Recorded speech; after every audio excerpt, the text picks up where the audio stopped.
Hey guys, welcome back to the channel. Today's video is going to be about how to contour the right way. If you always get spottiness, clumpiness, or when you feel like your contour doesn't look clean and basically on point, stick around to the end so I could show you what I do to stop that. So these are the techniques that I use that worked out for me. Again, this all depends on what kind of product you use, what kind of skin that you have. So it might or it might not work for you, but again, this is what works for me and I hope this helps. Now that's out of the way, I hope you enjoy this. So for this video, I already prepped and primed my skin. I already have foundation and obviously I already did my eyes. The reason I did that because I want the contouring to be the main focus of this video.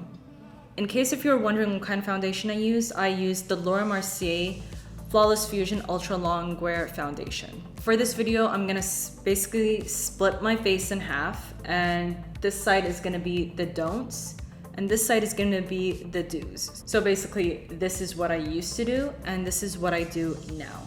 So the first technique I'm gonna show you, honestly, I can't remember where I picked up that technique, but essentially it just goes something like this, and then like this, right under my cheekbone. And then I did something like this. So it's almost like a 3, sort of. And yeah. And this is what I did.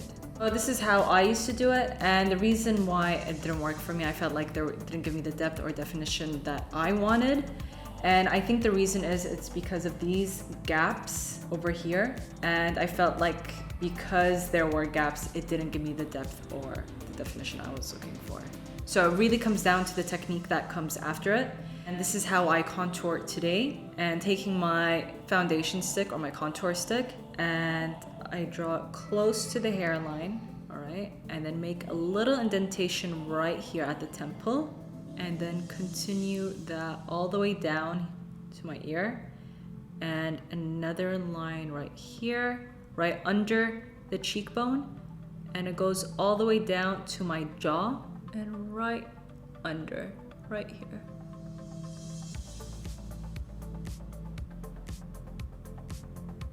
Then with a small little brush, and this is Sigma Airbrush Blender, and I take a little bit of that, and what I do is just draw a slight line here,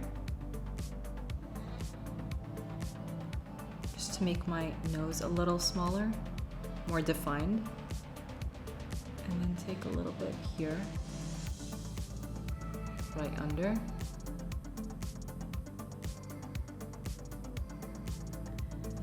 and for my chin, just slightly.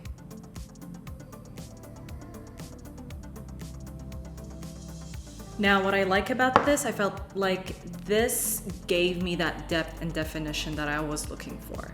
So that little indentation right here, it just makes your cheekbones pop more right under the cheekbone, and I don't let it come right forward because that would give me like chipmunk cheeks, I guess. This is what worked for me, bringing it right down to give me that strong definition right here. And you can notice that it's all like covered. It's like one single line, where here it's just like missing like 2 patches right here. So the concealer part is fairly similar to what I used to do and do now. So again, I would just brighten the area where I want it to be lighter, and here.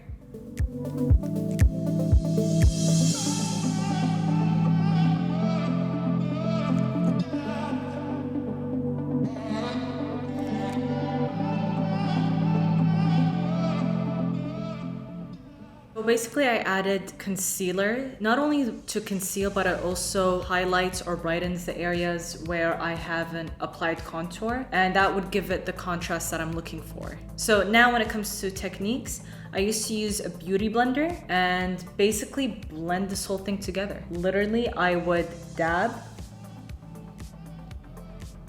and then I would spread it, which you're not supposed to do. It really defeats the purpose of really giving you that contour, that definition, because you're just like wiping the lines and it just makes it a total blur. And again, I would dab.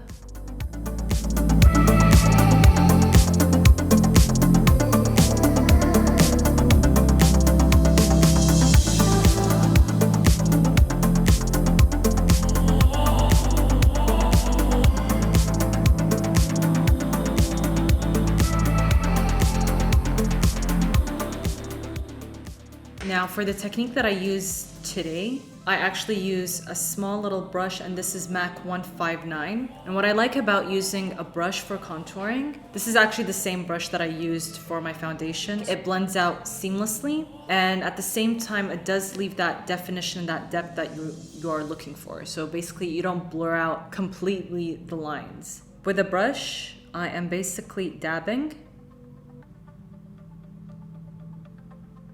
I personally like to do the contour, the dark contour first, and then I would leave the light one to the end.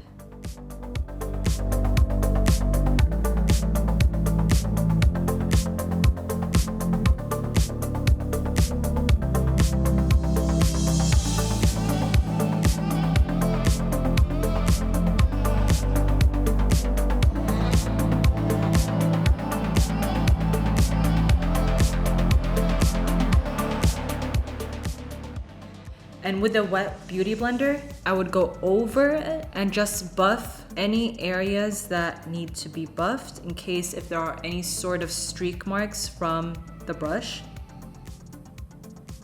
And basically you just tap.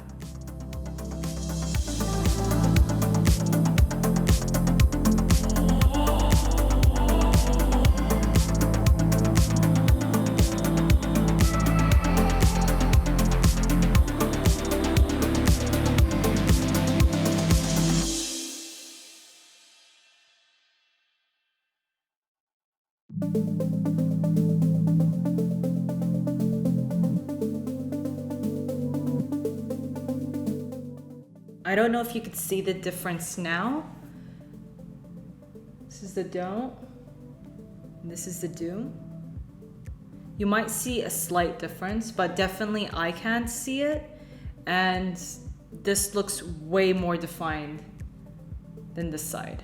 When I was done with the contouring, I would usually take a bronzer. I would use something super dark and super orangey, like Sun Power by MAC. And I would take a big brush, something like this, and this is Sigma Large Powder. I would apply it on the areas where I contoured. And doing this right now just makes me cringe, actually.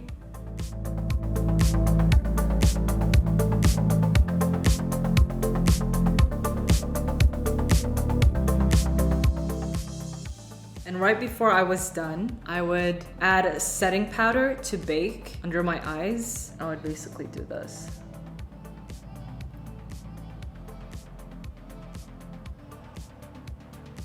And sometimes I would apply it here. Just a little.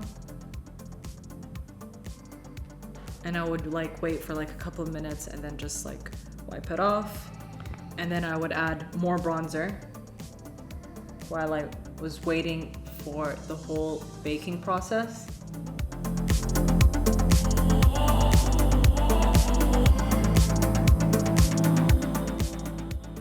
And I was done. So already, if you noticed, it doesn't look like my face is contoured. In fact, it looks very flat. It looks orange. I feel like it's super patchy and clumpy because I added bronzer over a wet product. And that's what happens when you don't set your face with setting powder or any sort of powder. And the reason why we do or we should apply setting powder, it just leaves everything in place. You could see that right here.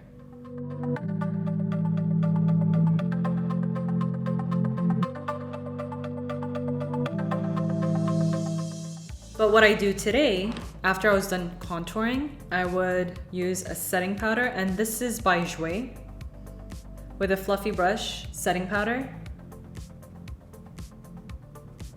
tap, apply it gently. just to set the cream contour, the foundation. It keeps everything in place.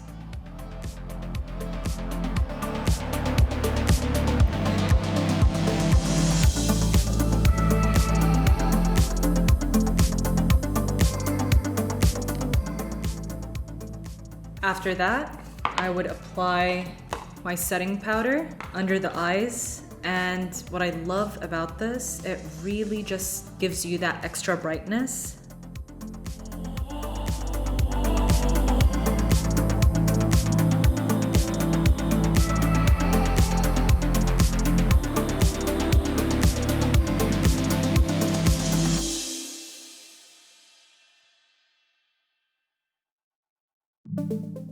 So I applied it under the eyes and right at the jaw. And what this does, it brightens under the eye and it also gives you that extra definition that you're looking for. Oh, and I would also apply it right under the frown line because I do tend to crease there. When I feel like I've set the powder long enough, I would take a small brush and just clean it off.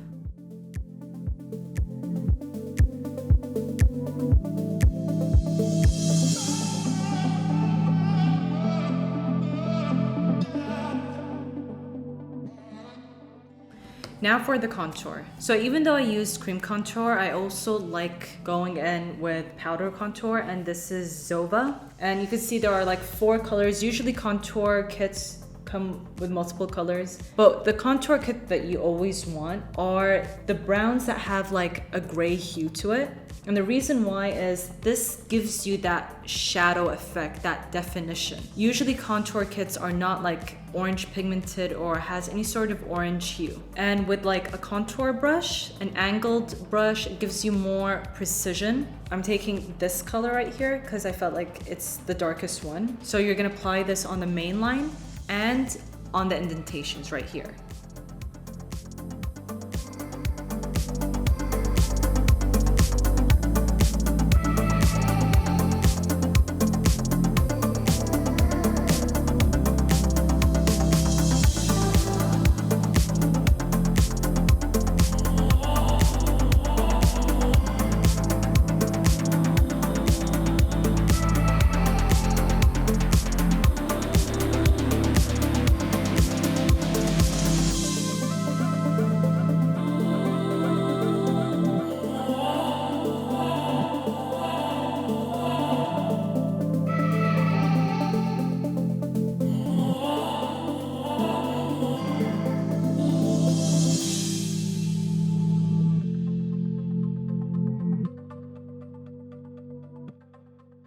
Now, one of the last steps is bronzer. This is totally optional. If you do want to give your face a little bit warmth, just with a big brush, tap and just apply it on the areas where you contoured gently. Last but not least, highlighter. I'm gonna go back to the Don'ts where I used to do my makeup. And what I did was basically, I would put highlighter on my forehead. True story. And put it here, put it here. And I would go all the way to the cheek.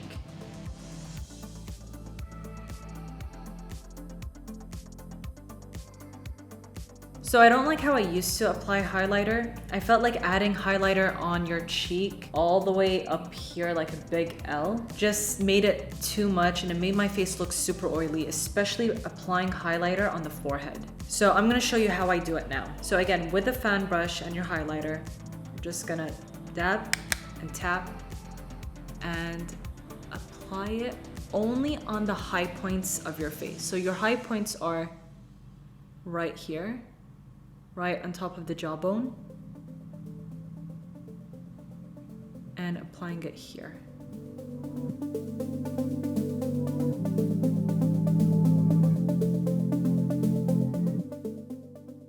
And then with a small brush, I would apply it under my brow bone, just slightly, right on the tail, and on my nose, just on the tip, and the bridge. And blend it with my finger. Adding highlighter on top of your Cupid's bow is totally optional. I still like to do it, but just slightly. And if you want to add blush, again, that's totally up to you. I like to add blush as well, only on the apples of my cheek, just slightly.